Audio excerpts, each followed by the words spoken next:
Hey everybody, Josh Sigurdson of World Alternative Media here, and the economy is in a lot of trouble as we see massive amounts of printing, and right now we're hearing of a huge historic spending bill, which will simply bring us back to World War II levels, but also consider inflation and the fact that 25% of all US dollars that were ever printed were printed last year. And this will all culminate in massive inflation, which they're not admitting to. They're saying there's no major inflation risk right now, when clearly there is. Everything is skyrocketing in price, and then everything else is shrinking. So there's shrinkflation. We'll go into all that in this video today as we hear this breaking news. Biden to propose $6 trillion budget, increasing federal spending to World War II levels. And it's a report by The Hill, and we're going to go into that and Yellen and the Federal Reserve and more. But first, make sure to hit that like button, check those links below, and join our newsletter, www.imband.com.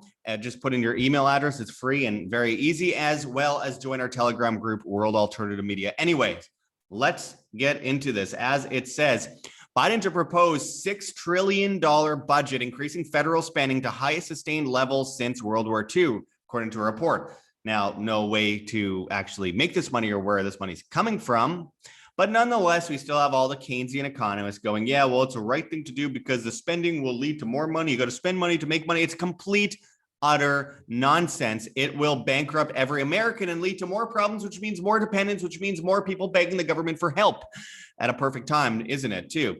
As it says, President Biden is set to propose a budget totaling $6 trillion in the coming days. The New York Times reported early Thursday, about a third higher, than pre-pandemic spending levels. The proposal would contain major investments in infrastructure, education, and healthcare, according to the Times, and bring federal spending levels to their highest sustained levels since World War II. Okay, you put more money into education, as in indoctrination, great.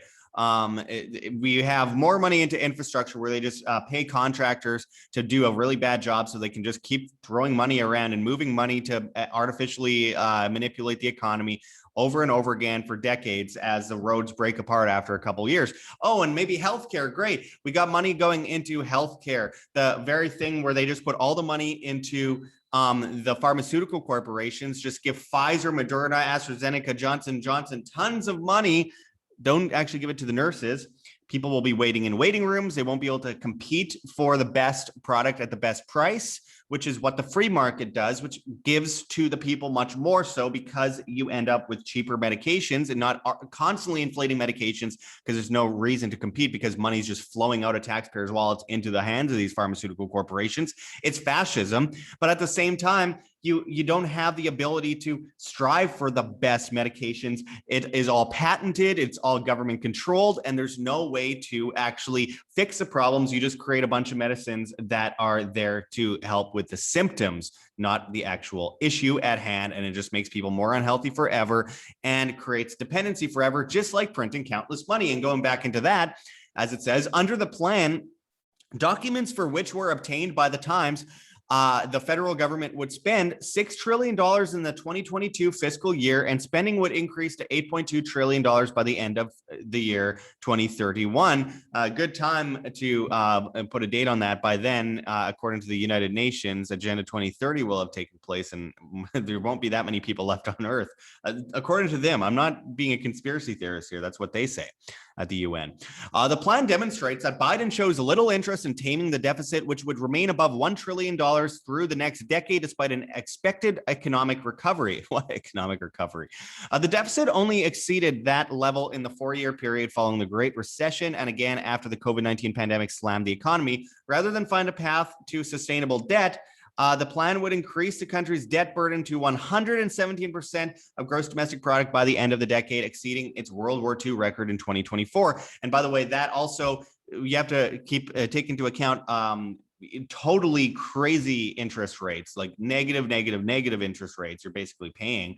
I mean, it's insane. It's insane. And it says, writ large, the budget proposal, which the White House is expected to formally lay out on Friday, is an unabashed call for a bigger role for the government in the U.S. economy, bringing spending to a quarter of the nation's annual output, larger than any level before the pandemic. This is just bringing more government. The government GDP to private GDP is absolutely insane. The ratio is insane. This will lead people into privacy coins and into Bitcoin and into gold and silver and into bullets and ammo and into stocking up things while they still can, because the supply chain's broken down. But also, just keep in mind that we're moving into the Chinese Yuan taking over the US dollar. We're already seeing currency swaps across the board, and we have for years before all of this. And now this just seals a deal with also the vaccine passports attached to social credit scores, attached to your cashless bank account, which is totally centrally planned and tied to the banks. I mean,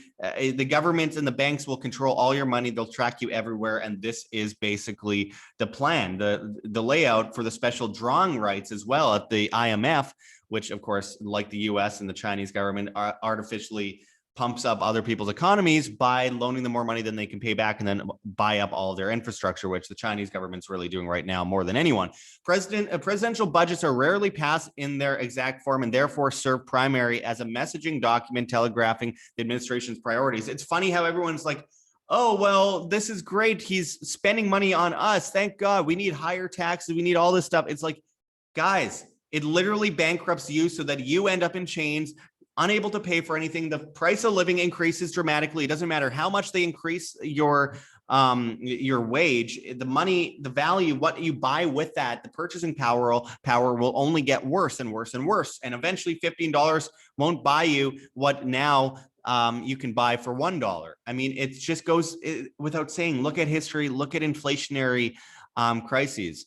As it continues, and I quote, the pandemic has only made things worse. The thing that's based on a virus that has never been actually isolated from a single human being ever, and only from viral monkey kidney cells. Continuing on, it says 20 million Americans lost their job in the pandemic, working and middle-class Americans. Yeah, because the government destroyed their lives and shut them down and only propped up Walmart, McDonald's, and the big guys, corporate fascism, while knocking all the small businesses out of existence, which was always their plan to create more dependence. And then they own up half the businesses in debt with using the government actually going in and using the debt to leverage and then buying up their share holdings or their shares, at the same time as loaning people houses for free after everyone goes homeless because they can't afford to keep their house. And then the government owns 15 to 20% of all the property in the United States, which then becomes communism. So you have fascism and communism tied in with technocracy. What have we been warning about for all these years? But anyway, getting back, Biden said all this crap during an address to Congress earlier this year. And I quote, at the same time, roughly 650 billionaires in America saw their net worth increase by more than $1 trillion. Yeah, well, the US government, which is the most monolithic beast that's killed millions of people, has increased their money by trillions and trillions and trillions. But we're not talking about that. You're about to bring in $6 trillion to the government. Well done. In the exact same period, he continues, let me say it again. 650 people increased their wealth by more than $1 trillion during this pandemic, and they're worth more than $4 trillion. Yeah, well, you also gave most of that money to them, like Bill Gates, Pfizer, Moderna, AstraZeneca, Walmart, all these guys. They made a fortune because the government propped them up during this lockdown that was artificially created. So he's literally like, we did this, so now we have to do this, or else these bad guys that we gave money to have money, so we need to take away your money. That's basically what he's saying. My fellow Americans, trickle down economics has never worked. It's time to grow the economy from the bottom and the middle out. What does that even mean? What does that even mean? If you want the economy to work from the bottom up, you have to just free the market so that individuals have an opportunity in life to actually make money outside of these regulations, taxes, insanity. Continues on here. It assumes the passage of Biden's American Jobs Plan and American Families Plan, which call for robust investment to rebuild aging infrastructure, bolster climate-friendly technologies like electric vehicles, and dramatically expand the social safety net. Oh my God, social safety net, the safety net for the government.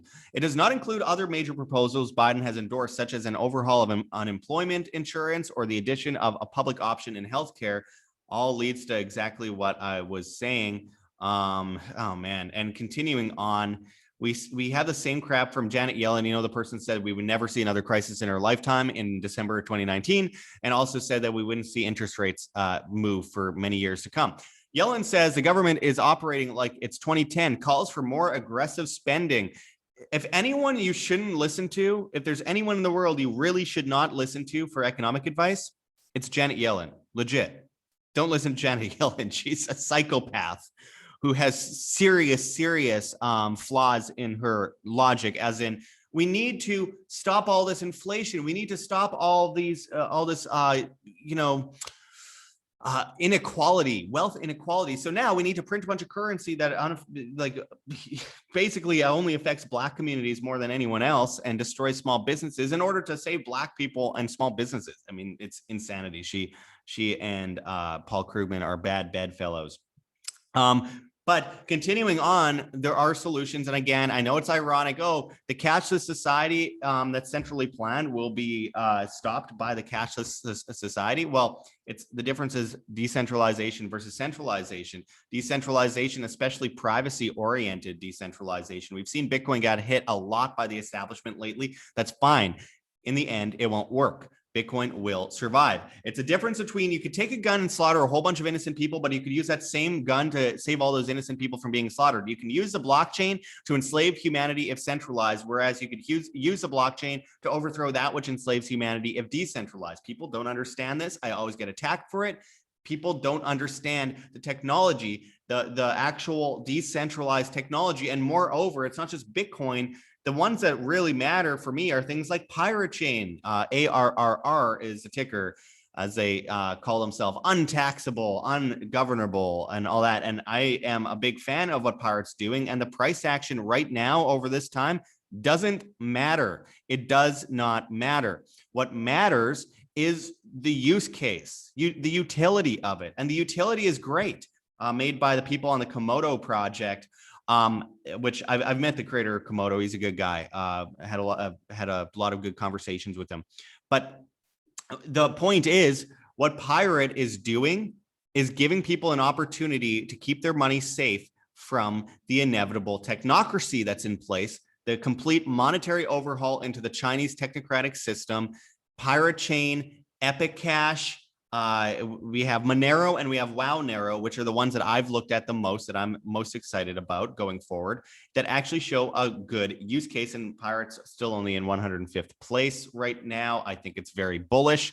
I'm not worried about the price action in the past month or so. I'm more concerned with seeing the long-term potential for it, which I honestly think it could easily hit $50 to $100. That's just my opinion, not investment advice.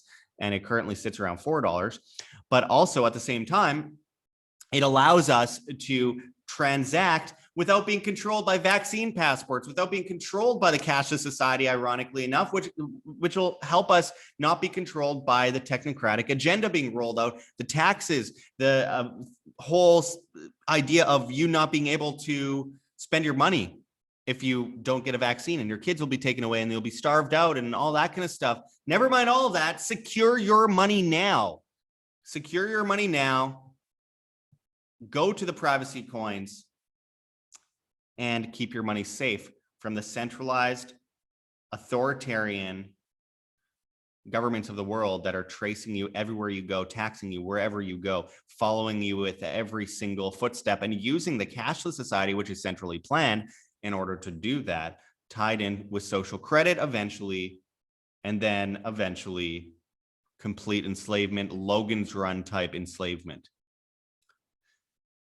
Which is funny because the whole idea of Logan's Run was everyone is tracked everywhere. You can't live past a certain age. It's for the betterment of society, and everyone was stuck inside and no one actually saw the great outdoors, and it was to keep them healthy. Imagine that. Imagine that. It's funny how science fiction comes to life and often is much worse than the actual science fiction. Anyways, as we go into this hyperinflationary scenario where we're already seeing lumber costs, gas prices, copper, everything, like the inflation that we're witnessing right now is unprecedented. And it's something that we have been warning about for over a decade here at World Alternative Media. And it's time we take action now. And if not just with the cryptocurrencies and gold and silver, which is just wealth insurance, not an investment, in my opinion, is more of wealth insurance than an investment. You can invest in it, but I wouldn't do that for investment purposes. I would just do that for insuring my money against the US dollar, or hedging against inflation. At the same time, there's also, for the people that say, oh, I can't afford that, which I understand, but everyone can afford $5 or $10 of crypto or gold or whatever a month. But with that said, it is stocking food, stocking ammo, stocking water, finding a way to be self-sustainable. As I've always said, food, water, shelter, self-defense. So you're not gathering things with the toughest guy on the block.